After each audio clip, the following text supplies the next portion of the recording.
Hey there. Okay, so I've created this video, a cheap production, but just to show you what I do with King Philip's War, the game and lesson in my classroom. So what I've done here is tried to set things up much like I would do if I was going to be doing this tomorrow in my classes. So I have my PowerPoint ready to go. They will be receiving their notes sheet. It's a page like front and back. I've got my morale meter set up, and this is what I do to set up for my game. So I have the classroom divided. I've already divided the kids. Doesn't really matter who's on what side. But after our lesson up here, we then will play the game to just kind of see what this war was all about.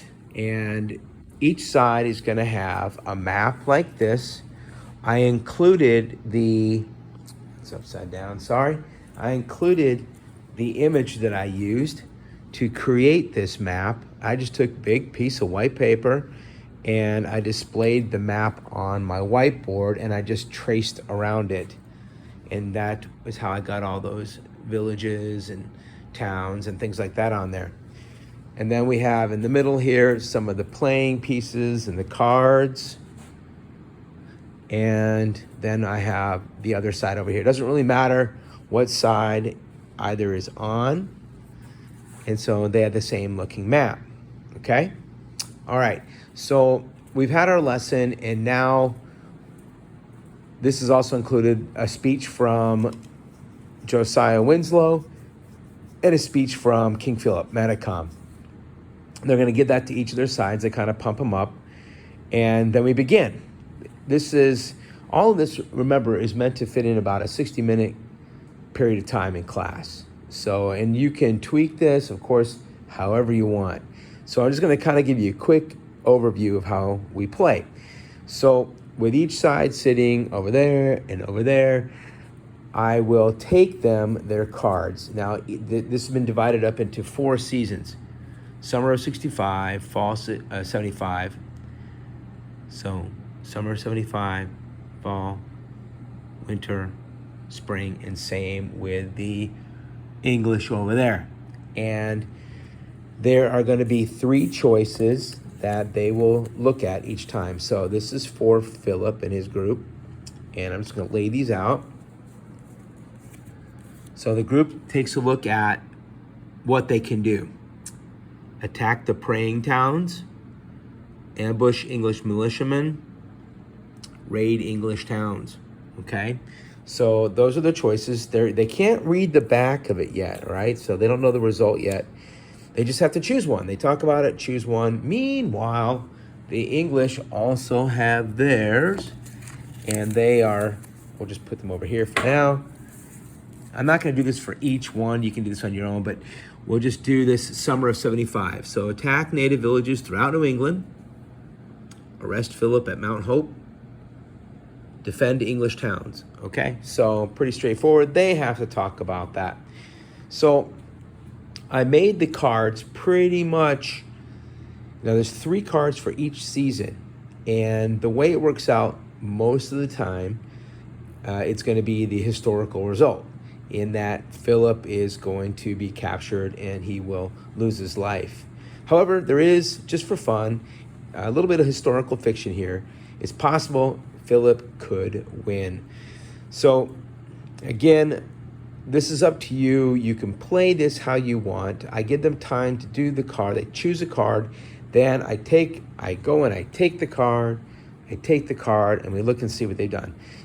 So if the English had wanted to defend English towns, then what they do is they take these zones of protection.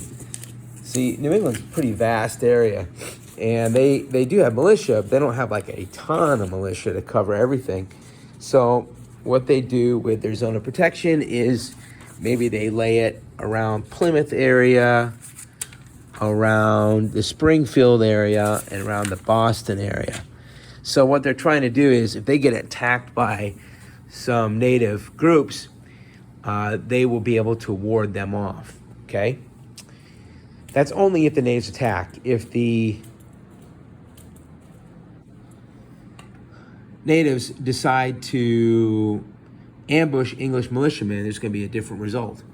So if they do raid English towns, which is what the English are hoping for in this scenario, then what they'll do is they'll take their pieces here and they will place them on what towns they want to raid, okay? So maybe they decide they're going to raid Plymouth, they're going to raid Lancaster and Brookfield, okay?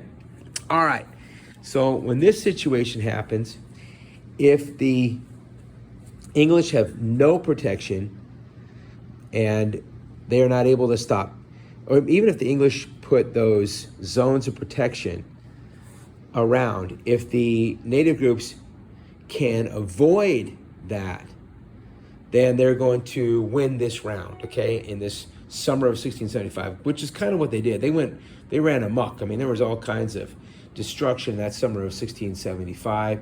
So that's if the English can't stop them. Now we know, because I laid one of those zones of protection around Plymouth, that they will stop one of these groups. And if that happens, the English kind of win that round. The only way that the natives win is if they avoid all of the English zones of protection. And if that happens, we're going to go over here to the morale meter. So if the English do win, they stay at 4. In this case, they would win with how I placed that one native on Boston. But let's say that, excuse me, on Plymouth. Let's say, though, that I had put him way over here in Hartford. And if we look over here at the English side, we can see Hartford was open, Lancaster was open, and so was Brookfield. In that case, the natives would win. Philip gets a victory in that little round there, and we would just lower the morale meter.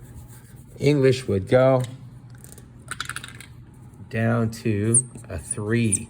Okay, and we have 3 turns left. So it is possible, and you can make it so in your room, that the English could eventually get down to a 1, or maybe even a 0, if this is not played very well. And if that's the case, then the English they're demoralized. They have to ask for peace. In this case, history's changed. Philip wins. That's just a fun element. But most likely what will happen, and is usually the case, is through the playing of these cards, the English are going to win. So there are results on the back of each of these here that tell you a little bit about what's going on. They sometimes will tell you if the English are demoralized. And honestly, you can kind of decide how it's all going to go in your room. Okay? I leave that up to you. Not everything is the same. You can see in this one here, yes, they can raid English towns again. But in the fall, they can try to go visit the Mohawk. Now, Mohawk do play a part in this conflict, but it'll end up being that they'll fight with the English. Or they could plan a major attack in Springfield. I think that's what they try to do. And over here, the English can once again defend or send a message to the Mohawk or attack the Narragansett. That I know they did because they had a victory. It was kind of a slaughter. It was not a good thing. Okay, it was the Great Swamp Fight. Many native villages were destroyed. So if you have purchased these cards here, I have it set up where if you printed them off in a copier with cardstock, one page on each other, I think I had it figured out, and you might be able to figure it out, where you could print them on cardstock and they kind of line up real nice. I just did mine on paper and taped them together, okay, on those. These I did on cardstock. They worked out pretty good, not too bad. You might be better at that than I am. But anyways, it's a lighthearted way to look at something very serious, and they can kind of see what happens during this conflict with the different events here as well. And that's about it. The rest really is up to you and how you decide to use it in your classroom. You can see what I do. What I have up there, our morale meter. Okay. I hope this works out for you, and I hope the video